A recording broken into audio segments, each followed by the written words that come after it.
greater autonomy for Enga. 8 months on and no work yet on Banab Bridge.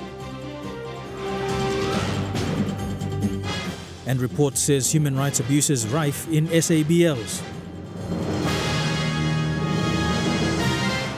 This is the National EMTV News with Mary Bartulo.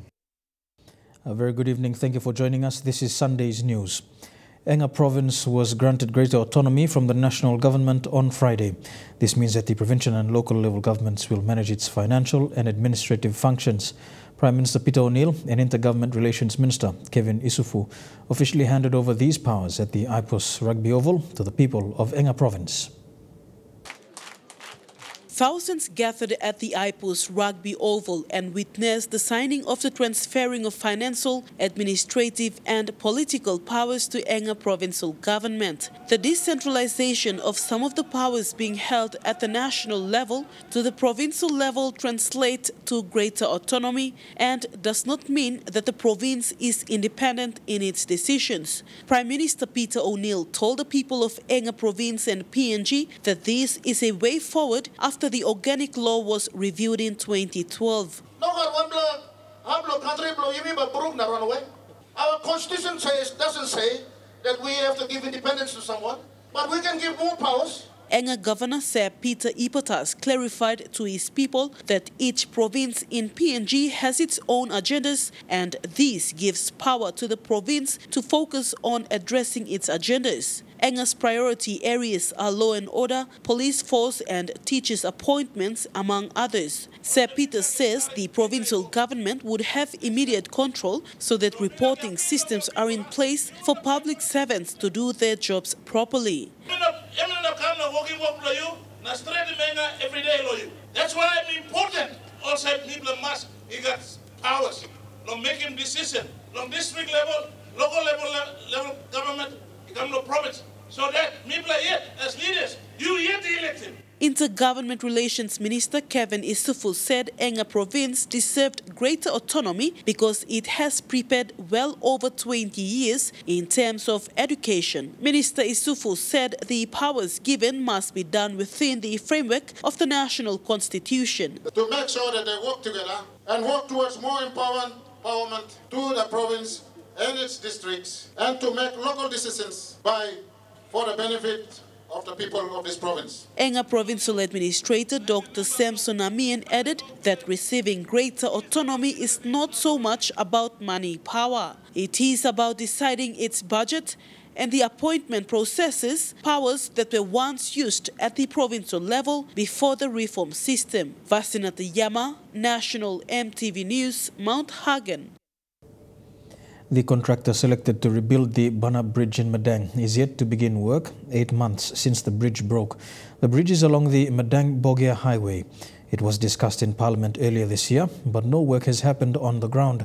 Banab villagers say the situation has contributed to a rise in crime and daily harassment of travellers. Since the Banab Bridge broke earlier this year, both travellers and locals have been severely inconvenienced.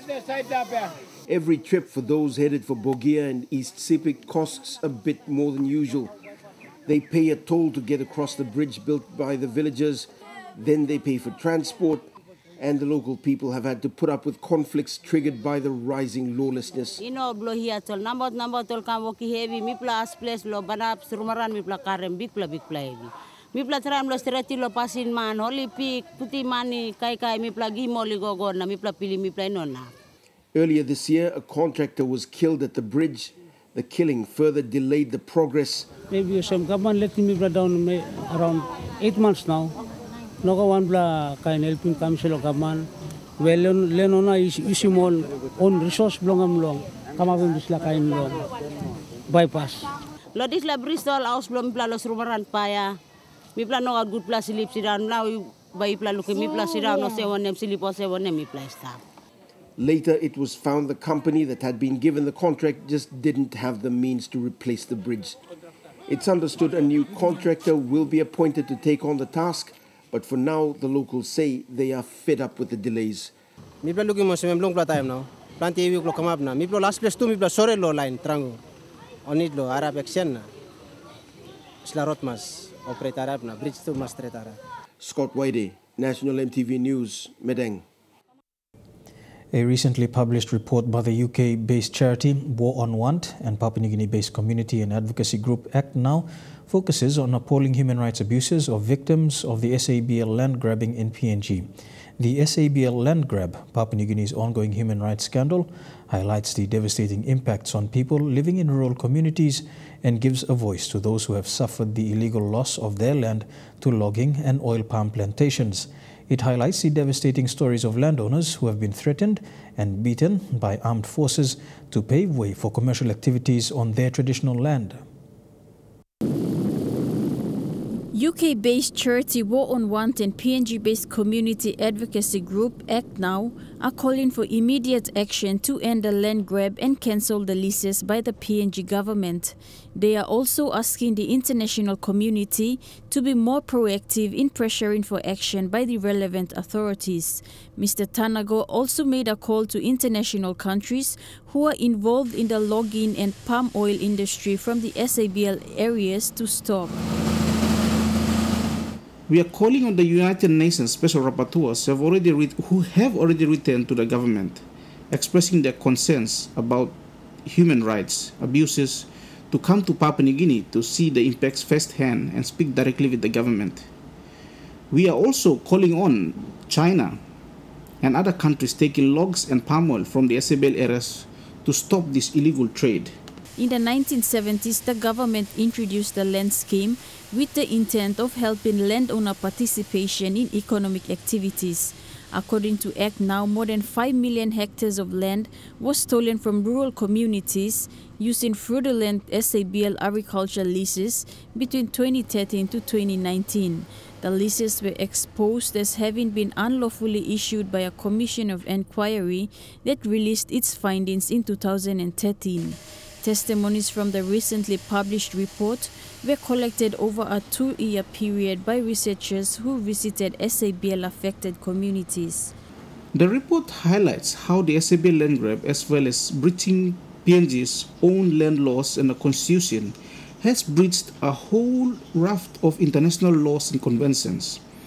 These include the International Convention on the Elimination of Racial Discrimination, the United States Declaration on the Rights of the Indigenous People, and the International Covenant on Economic, Social, and Cultural Rights, and many of the fundamental human rights protected in the Universal Declaration of Human Rights. Following a commission of inquiry in 2011, Prime Minister Peter O'Neill vowed to cancel all SABLs abused by commercial operators and urged landowners to revisit the leases and negotiate better benefits where possible. Act Now claims that since then, however, not much has been done to return the land to its rightful owners. Charlene Airy, National MTV News.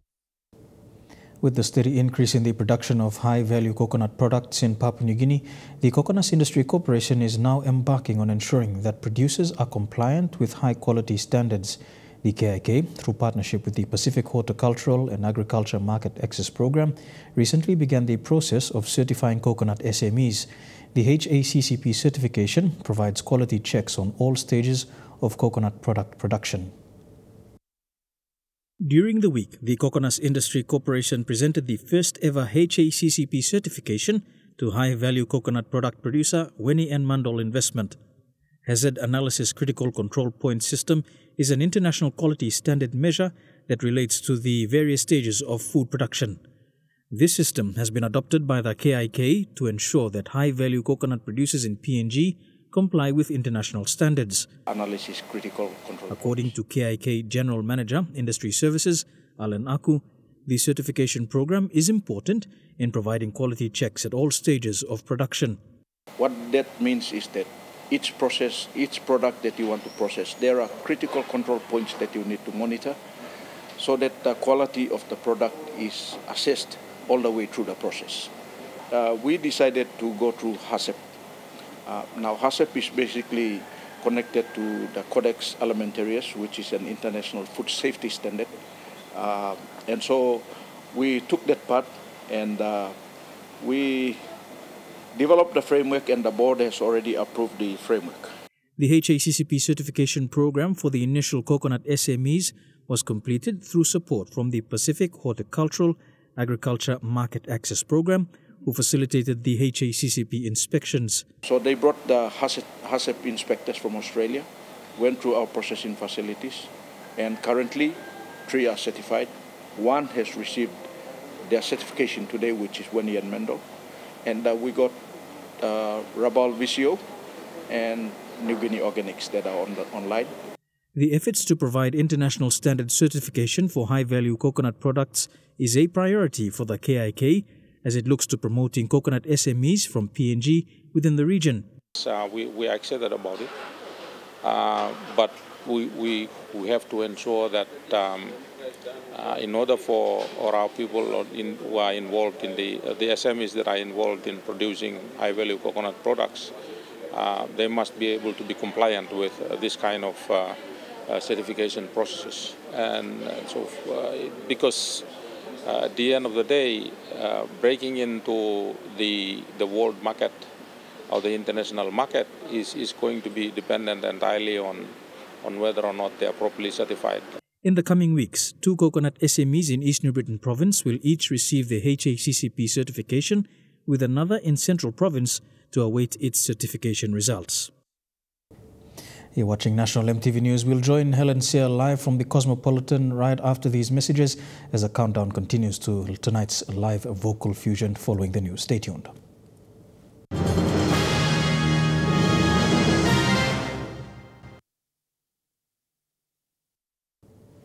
Welcome back to National MTV News. This Sunday, we now cross to the Cosmopolitan Club, where our crew, contestants and judges, as well as an excited audience, are getting ready for tonight's vocal fusion. We join Helen Sear, who is there. Helen, a very good evening to you. What's the atmosphere like, and do you have some special people with you right now?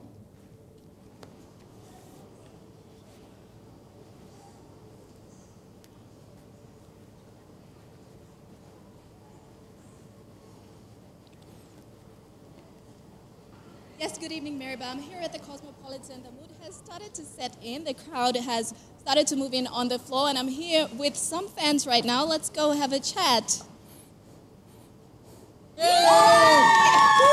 So, guys, who are you rooting for tonight? Elisha. Jeffrey, of course. Of course. So, what do you think of the show's progress so far? Good. I think it's good. I think it's exciting. It's a good showcase of PNG talent. Yeah, and the big question, who do you think's going to win? Samuel Sampson. Jeffrey Evan. Jeffrey! Yes, so Maribel, everyone's pretty excited. It's going to be a really good night. All right, Helen, who's tonight's guest judge? We understand we've got someone very special sitting with the panel tonight. There are 7 contestants right now, but tonight someone will be voted out, so, well, it is top 6 right now, so yeah, we have 6 contestants. 7 contestants, 1's going home tonight. All right, Helen, there's something everybody's been wanting to know. What's the top prize for the winner of Vocal Fusion Season 6? Sorry? What is the top prize for the winner of Vocal Fusion this year? The grand prize, it is a Ford Ranger double cab, fully loaded 2.2-liter diesel engine. Yeah, that's the grand prize for this year. So the winner of this season's going home with the Ford Ranger. All right, thanks, Helen. That was Helen live from the Cosmopolitan Club, where Vocal Fusion will be live on your screens right after National MTV News at 7 p.m. this evening.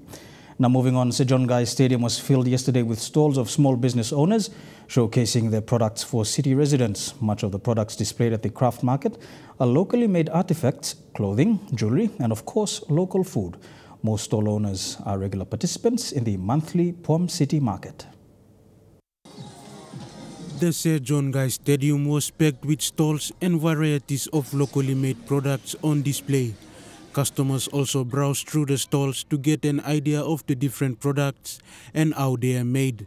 A stall owner, Julia Kusunan from Milne Bay Province, says she has been helping people from a village finding markets for their artifacts and send the money back to the people, which help cash flow back in the village. People have skills, but because they need to be, what should I say, pushed to see that, yes, they have the potential to do that. Like other people that we've seen, like our One Talks Up in the Highlands, they identified it and they do that to improve their lives. Why not we do that in our own province? So with a group of friends in Alota, we work together to identify people with skills.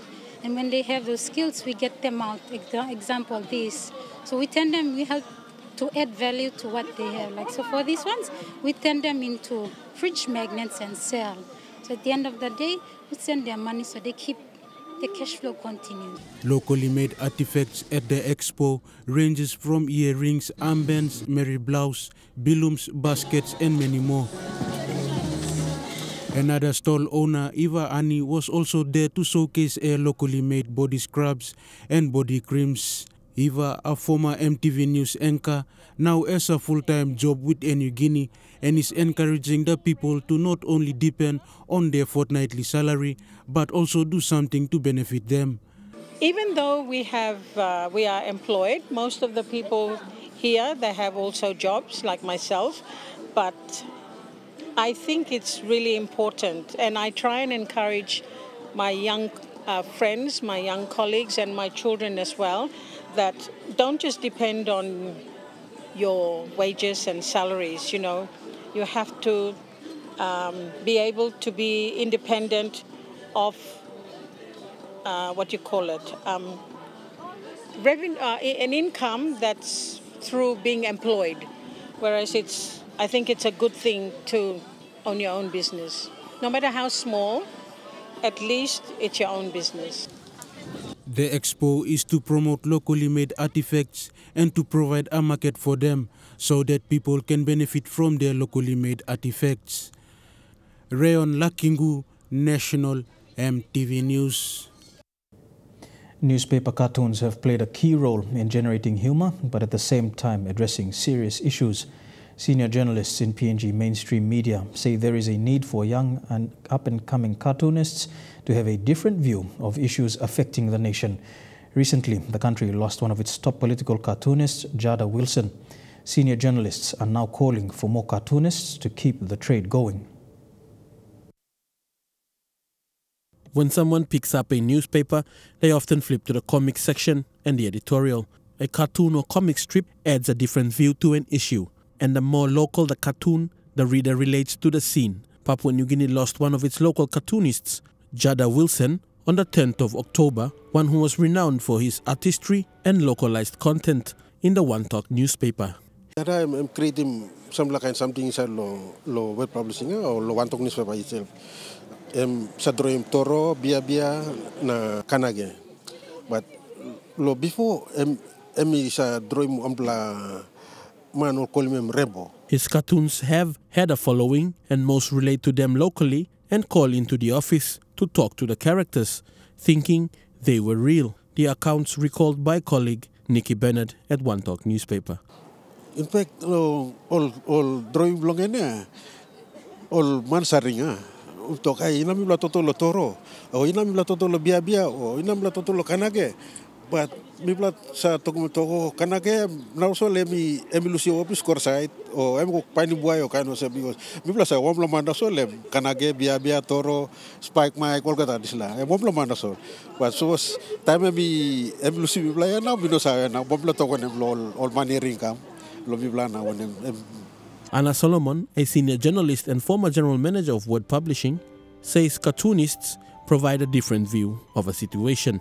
A cartoon, again, is something special in its own way because it makes you smile, you're amused, but at the same time, it also gives a message across. So depending on the artist, they can convey the message across in that particular way.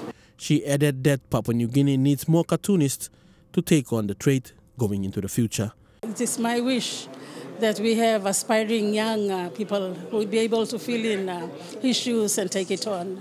because the country does need cartoonists who are able to capture the events or the issues of the day and also tell the story in that format.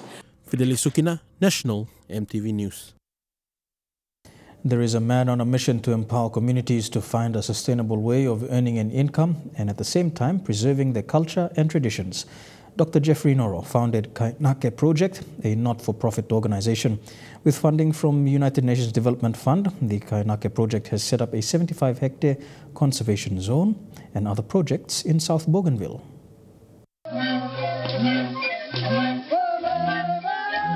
Dr. Jeffrey Noro grew up in Siwa in the South Bougainville district.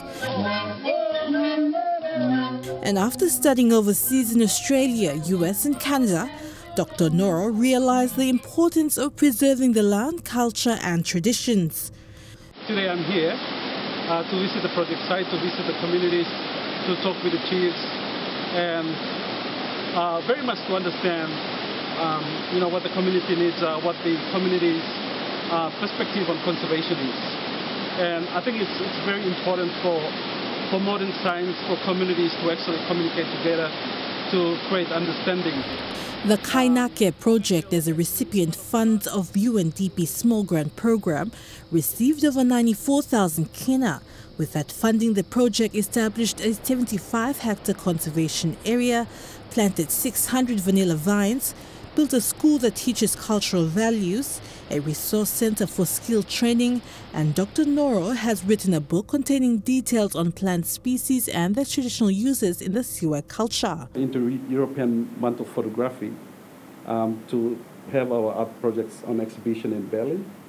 So that's going on pretty well. We're getting some real good feedback, especially on the way that we're looking at art, culture, society, and language. So it's just not some abstract art that we're working on. It's actually meaningful and real embedded in the communities. So the exhibition in Berlin is actually ending in the first week of November. And I think it's something that's going really well. And we also have one of the images featured in New York Times. UNDP Deputy Resident Representative Tracy Vennings said that the work of Dr. Noro and the Kainake community was inspiring. The rest of the world are so interested to learn about these things because they don't know about them at all from any other countries. Meanwhile, the member for South Bougainville, Timothy Masiu, said it was a step forward in changing the mindset not only in South Bougainville but the region as a whole. That I value so much. And I know that this project will give back something to the people of South Bougainville. And I know that when we make the noise in South Bougainville, the noise is felt, the movement is felt in North Bougainville and Central Bougainville. So the vibration is being felt in North Bougainville and Central Bougainville already. And they are coming on board. We will just find ways of fitting them into the Kainake umbrella. Adelaide Sirks Kari, National EMTV News. 18 priests from around Papua New Guinea and the Solomon Islands are in Goroka to attend the Vangeke Institute program. The ongoing program is now into its 8th year, with this year's theme, Priest Called to the Fullness of Love and Life. Priests have so far engaged in several sessions including medical checkups, counseling, computer skills and office recording. Goroka Bishop and organizer, Bishop Darius, said the program is a time for the priests to reflect on their ministry as they interact and share moments of prayer with their brother priests. The program was established by the Catholic Bishops' Conference of Papua New Guinea and the Solomon Islands in 2008. The 6-week program started in September and will end early next month. You're with National EMTV News this Sunday. We go for a break, and when we come back, we take a look at stories making headlines overseas.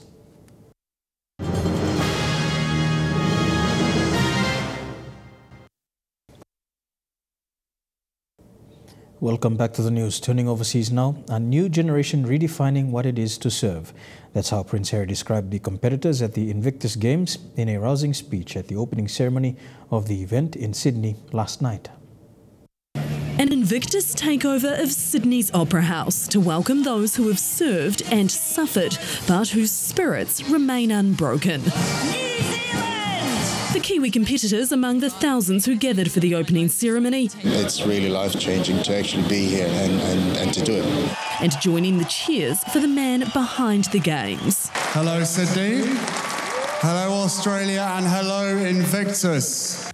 Prince Harry had practiced his speech for an audience of one, his wife, earlier in the day. And while he took centre stage, the real focus was on those in front of him. A new generation, the Invictus generation, is defining what it means to serve. And we are all taking notice.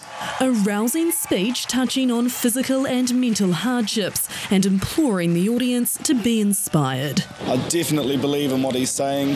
Now we're bringing a generation of new servicemen and women to identify and be courageous, owning up to themselves and helping others through mental struggles. Invictus is Latin for unconquered, and that's the spirit being embraced here in Sydney over the next week by the 500 participants from across the world, as well as their friends, family and supporters. Even last night, they wouldn't be beaten by a severe spring storm. The ceremony delayed, but eventually getting underway with some classic Aussie touches. Filled with optimism and, for one Kiwi coping with PTSD and bipolar disorder, visible reminders that he's not alone. Their scars, the outward scars, reminded me of my own inward scars.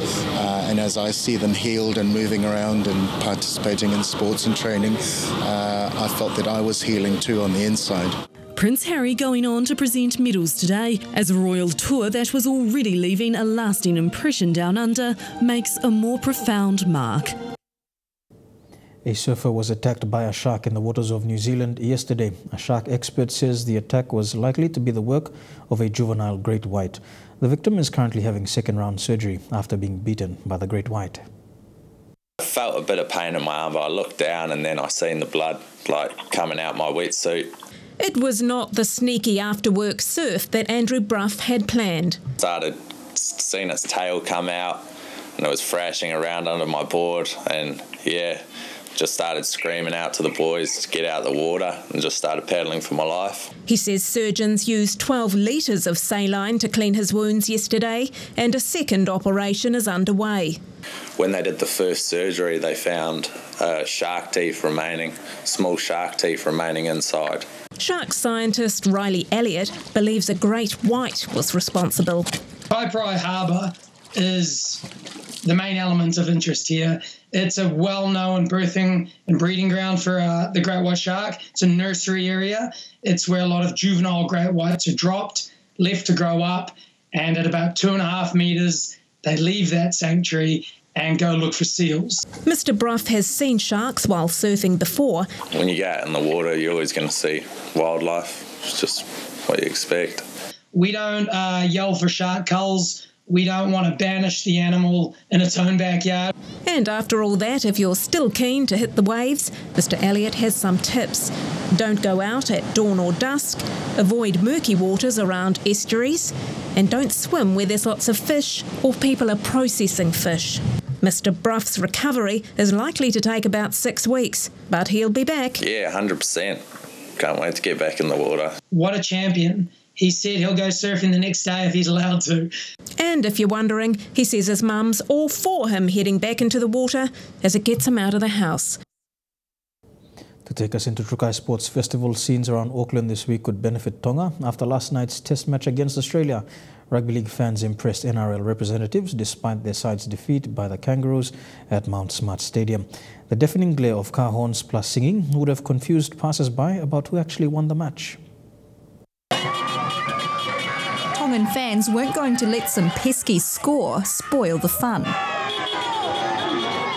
They delivered a pretty good second half. But just the 34-16 loss to the Kangaroos, a minor setback in what was always going to be a raucous night.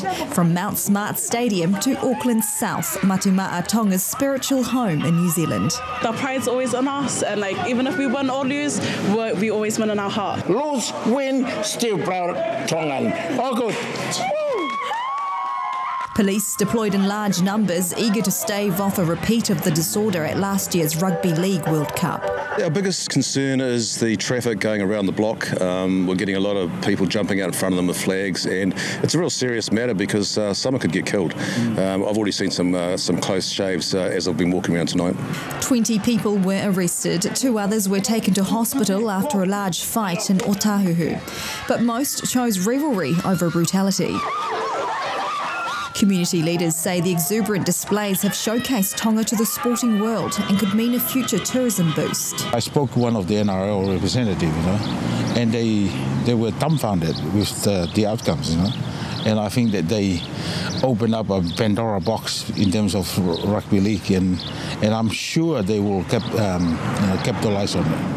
Come and explore Tonga. People will actually welcome you in the most friendly way. And the proof is in the party. And we'll have more on the test match between Australia and Tonga in Trukai Sports. That's after these messages. Stay tuned.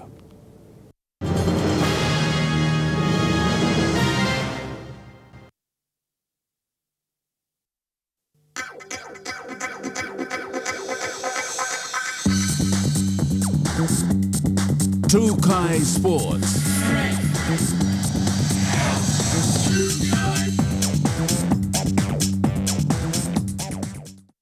Welcome to Trukai Sports. The annual Kalibobo Lighthouse Rugby Union Sevens is set for this weekend and will light up the town of Madang. The tournament will see its return after a year of absence, and teams from the Highlands, Islands and Mamase will be making the voyage to claim the title. The Madang Kalibobo Lighthouse Sevens is set to kick off on Saturday 27th of October and ends on Sunday the 28th at the Laiwaden Oval in Madang. Tournament director Paul Joseph says they are expecting 32 teams to take part in the tournament in Madang. A couple of years, the last one that they had was in 2016. Okay, and that was won by the Turagus up against Stallions. We have indication from the national sevens coach, Dagi Gayas, to send a young development side to Madang Kalibobo Lighthouse Sevens as well. Last time the Kalibobo Sevens was played was in 2016, and this year the tournament returns with teams as far as Port Moresby and East New Britain. Western Highlands, Eastern Highlands, Lae and Madang expected to attend. Rabaul Stallions and the East New Britain Loyal Brothers. And up in Goroka we have 2 as well, Goroka Mantis and Goroka Harlequins. They also are registered in time. In Moresby we have MBB Mullins from the NCDRFU. They were one of the first teams to register. And obviously the teams in Madang have confirmed their participation as well. The provincial rep team, the Met Gowns. We also have the rookies and the women's, Madang women's team. So the deadline for teams to register is being extended to allow all teams that expressed interest to attend the tournament. As of the official deadline, close of business yesterday, we had 16 teams confirmed who have paid their registration. Just this morning, or just last night, Madang Rugby Union President Jackie Tokamara has extended the deadline to Wednesday next week. So for those teams who have shown interest but did not pay the registration fee on Friday, you have till Wednesday to register. Madang is looking at between 24 and 32 teams. Fidelis Sukina, National EMTV Sports. To Rugby League now, Lae Snacks Tigers coach Stanley Teppen was impressed with the talent on show in the Southern Region Snacks Nines tournament that ended yesterday, adding that the talent on show during the 3 days was impressive and disciplined. Port Moresby is the nation's capital, where a diverse group of rugby league talent is found. The most popular sport in the country, Port Moresby plays host to disciplined and entertaining rugby league, says Snacks Tigers coach Stanley Teppen. Dragon, Enga, Southern Highlands and in Lae, but I must say the quality of the games in Port Moresby has been pretty high. So Teppen says the talent in Port Moresby is the standard and proves to be tough when selecting likely members into the Snacks Tigers franchise. Tigers, I think we're losing a few players to the Hunters and players moving on, so we'll be looking at probably bringing in some players, especially from Port Moresby, to cover those key position areas. The recently concluded 3-day Snacks Nines competition for the Southern Region saw the brothers defeat the Laumas 20 points to 18 yesterday at the Sir John Guy Stadium. Teppen said the rugby league was entertaining. Pool of players far more than any other centre, so we'll probably look back at the last 3 days, how it's been, what gains we've gained from it, and we'll come back and assess. And we'd like to come back in the future. But after this tournament, we've got the lay one in November, end of November. He added that the Snacks Tigers will be getting in some players for their 2019 season, but it was a tough task to pick with rugby league levels in the country improving. Played in this tournament, we'll have some players moving in and moving out, so once we confirm the lay tournament, I think we'll confirm our 25 or 30 pre-season squad. Fidelis Sukina, National EMTV Sports. To Rugby League abroad, there's already talks of a rematch with Tonga. The International Rugby League arena is set for more test matches in New Zealand after World Cup winners, the Kangaroos, edged out Tonga 34-16. Andrew Fafita stepping up to face his old team for the first time, but not the last. Last night's spectacle gave Rugby League power brokers all the evidence they needed. Tonga's matchups with Tier 1 nations are here to stay. Soak up this amazing atmosphere here again at Mount Smart. This tiny island nation has given Rugby League a launching pad which could take the game to new heights. Which is why we were so invested in this game coming off tonight, and it's why next year we hope to see Tonga play New Zealand. The Kiwis test confirmed for June next year, and others are on the way. The conversations that we had today were all around other opportunities against possible travelling British Lions. Second best team in the world, third best team in the world, so it's another opportunity to play a top Tier 1 nation. And after that, a rematch with the Kangaroos, which could also take place here. We would have got a great crowd back in Australia, don't get me wrong, but you witnessed what happened tonight. It was fabulous. It's certainly one that we'd look forward to again, and as I keep saying, we'll certainly be better prepared. Australia were far too slick, running in 6 tries, cashing in on sloppy Tongan errors that were blamed partly on their request for a warm-up game being denied. Tedesco's through. Trebojevic with that pace. Trebojevic scores. But they earned respect for a strong second half, lifted by the Tongan crowd, who also sang the Australian anthem at the start of the game. It's different. We're not used to it as football players. It's a win-win for International Rugby League tonight, and hopefully we'll see a lot more of it. They may have lost last night's battle, but Tonga and their fans are making huge progress in the war to be included as a legitimate Tier 1 team.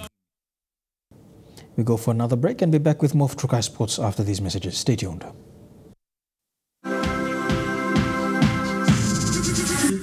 Trukai Sports.